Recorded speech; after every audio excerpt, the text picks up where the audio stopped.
Hi there. My name is Miss Townsend and I love math. Welcome to Math with Townsend. This video is for grade 11 students in Functions and Relations working on the year in summative. It's question number 7. And it's basically just a diagram and it says determine the unknown values of x, y, and z. So x is here and it's part of this non-right angled triangle. Z and y are two sides of this right angled triangle, but I don't really have any measurements except for this 2.24 length. So I can't really do anything with y and z right now. So let's focus on x. X is part of a triangle, so the ABD triangle, and let me recopy the ABD triangle as best I can. Heck, I'll use my fancy tool. So ABD looks something like this, close enough. We'll live with it, right? And I know a few things. So for example, I know that angle A is 33.69 degrees, and I know that the opposite side, which would be side A, is 2.24. And that's good because I know an angle and its opposite side, I get to use the sine law.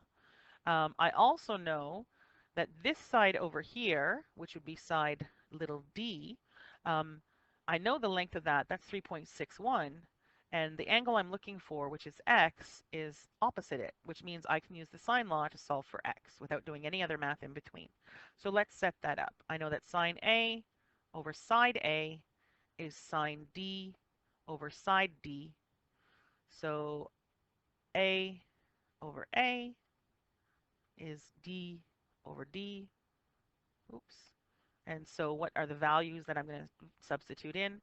So angle A is 33.69. Side A is 2.24. I don't know angle D, but side D is 3.61. And so now I can just do this math. So we solve by cross multiplication. So 3.61 times sine of 33.69 is equal to 2.24 times sine D.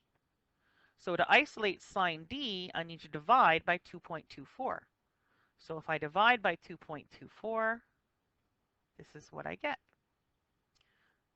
Divided by 2.24, and that calculation will give me the value of sine D. So let's go ahead and calculate that.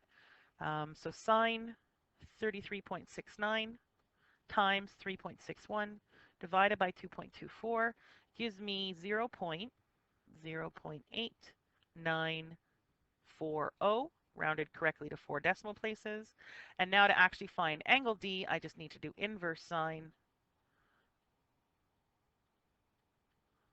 And I have the value of angle D, which is also x in the diagram.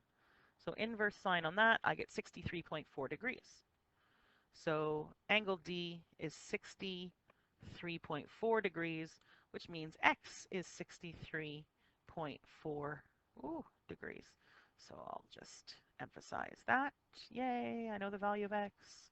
Okay, so let's go back to the diagram because now I know the value of x. It's 63.4 degrees. So now I need to find y and z, and they're part of this right angled triangle. And this is where I'm a little suspicious that there's a piece of information missing from the question. Because I think that this is intended to be a right angle. Now, we're not supposed to assume stuff like that, but I'm pretty sure it needs to be a right angle to get this done. The other information that you maybe could have been on here is that this line is parallel to this line, because then you would also know that it's a right angle. So I'll clarify that, and so if this video still exists, I'm right. Yay! Hopefully I'm not missing something important because I'm supposed to know how to do math pretty reasonably well. But I'm pretty sure that we're supposed to have a right angle there, because if I have a right angle there, that's a 90-degree angle. And I know that this part of that angle, which is x, is 63.4, so I can find this part of the angle through subtraction. So let's go ahead and do that. I'm going to call this angle something, because right now I don't know what it is. I'm going to call it W, just because I don't want to repeat, x, y, and z, and so why not W? So what I know is that 90 degrees is angle x plus W. So W is Oh, you'd think I could do that in my head, but, too much math. 26.6 degrees. So this angle here in the right angle triangle is 26.6 degrees. And now that I know one of the angles and one of the side lengths in that right angle triangle, I can find anything. So let's just redraw that triangle because, my page is getting a little messy over there. So we have a right angle triangle like this, doom, doo doo, doo doo, like that. Perfect. Thank you. I use a tool for that. That's not drawn by hand. We know that this side length was 2.24. We had a right angle over here, and we just calculated that this angle was 26.6 degrees, and our goal was to find the length of y and z.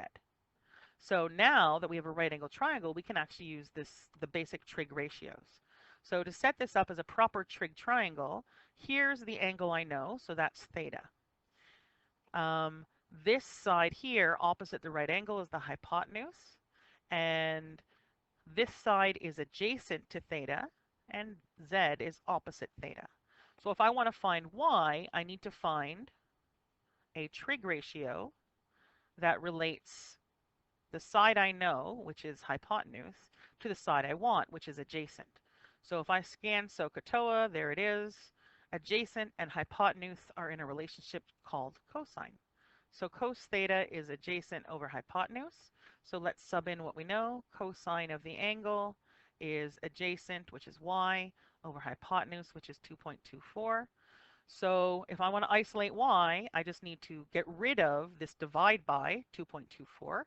And to get rid of something that's divided, you multiply it. So we need to multiply by 2.24, and that'll tell us the value of y. So cosine 26.6 times 2.24 gives me 2.00. So almost exactly, and let's just say exactly, 2 units. Is it units or centimeters? Units, because there were no measurements.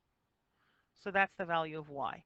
So to find the value of z, I'm going to do the same idea, which is now I want to find the opposite side. And again, the side that I was told was hypotenuse.